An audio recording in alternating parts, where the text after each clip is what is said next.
Continuamos en Soluciones hoy conversando sobre el fraude, los tipos de fraude y cuán vulnerable puede ser usted o inclusive yo a ser víctima de algún tipo de estafador o de alguien que quiera hacerse con nuestro patrimonio. Para conversar sobre todo esto de una manera muy sencilla, muy pedagógica para que todos comprendamos este tema tan importante, nos acompaña en el día de hoy el doctor Héctor Guaycaipuro Zulbarán. Él es abogado, especialista en Derecho Penal, profesor además de Derecho Constitucional de la Universidad Santa María, y también está ya con nosotros Noel Zamora, abogado también especialista en Derecho Penal. ¿Cuán fácil es, abogado, hoy en Venezuela ser víctima de cualquier tipo de fraude?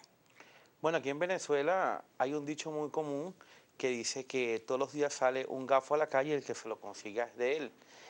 En estos momentos donde el país ha comenzado a sufrir una crisis económica, la gente quiere obtener dinero fácil ofreciendo muchos productos que no se consiguen en el mercado, y la gente, visto la necesidad del producto, acepta cancelar por adelantado esas, esos requerimientos que son del día a día, llámese comida, llámese repuestos de vehículos, llámese artefactos de línea blanca o de línea marrón, y la gente por necesidad los cancela y luego observa que pasan los días y no le llega ni el producto ni el reintegro del dinero. Aun cuando el reintegro del dinero se efectúe en 15 días, un mes, por la devaluación tan pujante que vivimos en los actuales momentos, cuando la persona vuelve a tener el dinero en su bolsillo, ya fue víctima de una pérdida monetaria, Claro. porque el dinero no le alcanza para adquirir nuevamente el producto que deseaba. Es decir, que sí hay un vínculo entre las dificultades financieras de repente que en determinado momento puede experimentar un país, no hablemos solo de Venezuela, y la proliferación de los casos de fraude. Mira, es complejo, porque a medida que van avanzando la sociedad, van aumentando los tipos de delitos. Ok. O sea, hay diferentes modalidades de delito. En este caso, como estamos hablando del fraude, como bien lo explicaba aquí el colega, no es menos cierto que un fraude empieza por la necesidad de una persona. Y el que va a cometer ese hecho, primero estudia y ve cuál es tu necesidad. Tu necesidad puede ser simplemente, vamos a decirlo, un vehículo. Ok. Mira, tengo un ejemplo que nos llegan a diario en el bufete. Una persona que quiere comprar un vehículo, adelántame tanto, y el vehículo nunca llega. Te envolvió, te envolvió, te envolvió. Por medio de páginas electrónicas que se está viendo mucho ahorita. ¿Qué pasa? La persona busca la necesidad, como bien se explicaba, de un artículo de primera necesidad que está penado por ley, está Claro. prohibido expresamente por la ley, y busca un pañal, una medicina, cualquier cosa. Bueno, pero deposítame tanto en tal cuenta. Empieza la red. Ya vi tu necesidad, ya estoy viendo el medio y cuál es mi finalidad. La finalidad es enriquecerme. Vamos a decir que es un enriquecimiento injusto, por decirlo así. Además de ilícito. Ilícito. Y lamentablemente en Venezuela lo estamos viendo a diario. ¿Y quién es el encargado de ponerle coto a esta situación? Existen diferentes medios. El Cuerpo de Investigaciones Científicas, Penales y Criminalísticas tiene una dirección de patrimonio económico, dentro de las cuales existen algunas divisiones, como es la división contra la delincuencia organizada, la división contra delitos informáticos, que se encargan de llevar a cabo el combate diario a cada uno de estos delitos. Pero el delito del fraude es el delito donde siempre una persona se va a aprovechar de la otra. Es más, ahorita vemos que hasta dentro del mundo delictivo existen personas fraudulentas. Porque si usted se va a la División Nacional Antisecuestro del Cuerpo de Investigaciones Científicas, Penales y Criminalísticas, encuentras personas involucradas en un delito el cual jamás cometieron. Por ejemplo, hay personas que las mantienen secuestradas una banda delictiva, y personas que pertenecen a otra banda se dedican a llamar a los familiares del secuestrado y hacerle creer que ellos poseen a su familiar o el vehículo para cancelarles algún rescate, ya sea por la familia o por el bien mueble, como son los vehículos, y esta gente no tiene ni el vehículo ni a la persona Como familiar. dicen muy coloquialmente por allí, cachicamo trabaja para la PA, Es ¿no? correctamente. Entonces se dedican a llamar por teléfono y a decirles la tengo y a darle señales y señales. La gente con el desespero va y cancela un dinero que ahora lo están pidiendo hasta en moneda extranjera y la gente se queda esperando Del carro el o a la carro persona. o a la persona que fraudulentamente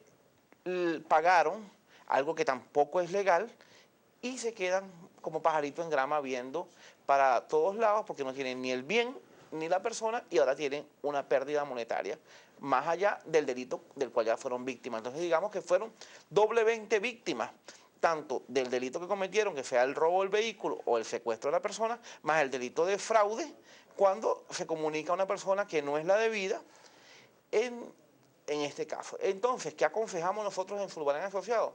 Que acudan a los organismos especialistas, como son el Cuerpo de Investigaciones Científicas, Penales y Criminalísticas, para que sean allí orientados por personas que conocen del medio y no sean víctimas doblemente de delitos.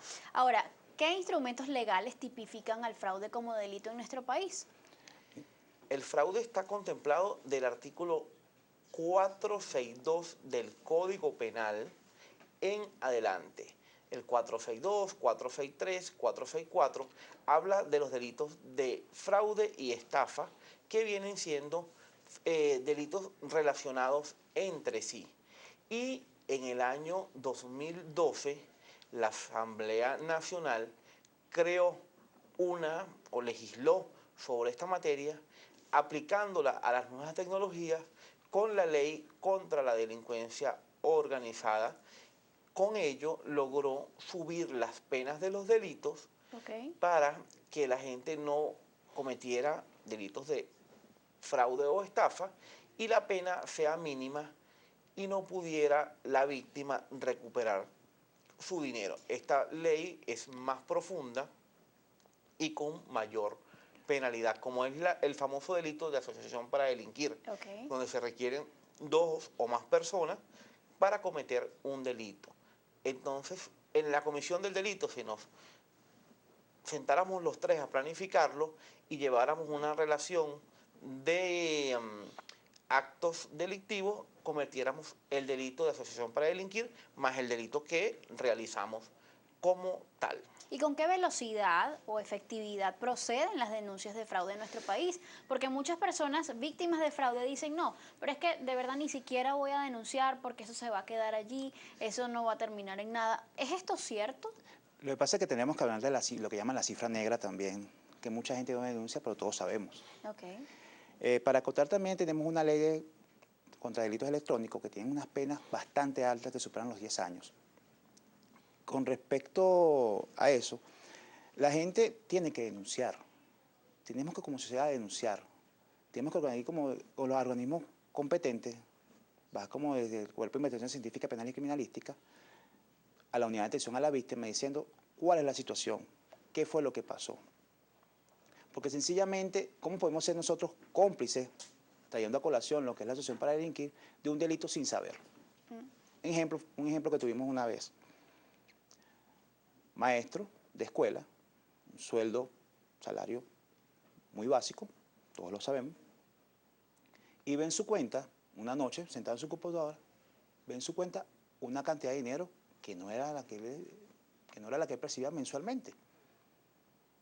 Él agarra, ve eso, lo imprime y al siguiente día una persona preocupada y honesta se dirige al banco a hacer la denuncia. Mira, tengo esto, cuando fueron a ver Cayó este dinero en mi cuenta y no sé de dónde viene. Pero es que cuando fueron a ver el dinero en su cuenta ese dinero estuvo como 10 minutos. Como 10 minutos. Porque así. ¿Cómo entró, salió? Como entró, salió. Y se dispersó en otras cuentas, Bueno, a los días, este maestro fue aprendido por el Cuerpo de Investigación Científica, Penales y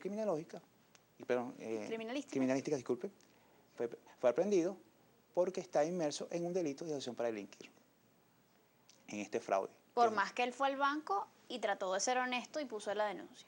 Sí. Y ante esto somos vulnerables prácticamente todos. Y eso me lleva a preguntar otra cosa. ¿Cuán vinculada pudiera estar la banca también con la comisión de fraude en nuestro país? Lo que pasa es que la banca es el medio donde se realizan muchos fraudes. Uno de los fraudes más comunes es el fraude por tarjetas electrónicas o tarjetas ya sean de débito o de crédito, donde la gente, ocurre muchas veces que la gente presta su tarjeta de crédito con su cédula a algún compañero. Muchas personas prestan, están en el cajero. Eso hay que estar muy atento. Dame los datos de tu tarjeta de crédito, que tenga un amigo en el exterior que te puede comprar eso. Eso es Pasa muy mucho. común actualmente y todo lo ha ido llevando también a veces la crisis económica, que no existe ahorita divisa para comprar muchas cosas. Entonces la gente otorga sus datos como si fuera cualquier cosa. Y una de las cosas más importantes que debe la gente cuidar es la parte posterior de sus tarjetas de crédito. Vamos a mostrarle a la gente que es importante no tener estos números, tres números que tengamos aquí en la tarjeta de crédito, son los más importantes, porque esos números son los que permiten que la tarjeta sea validada.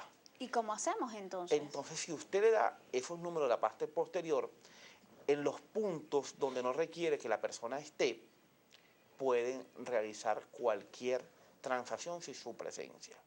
Entonces, deben cuidar esos números.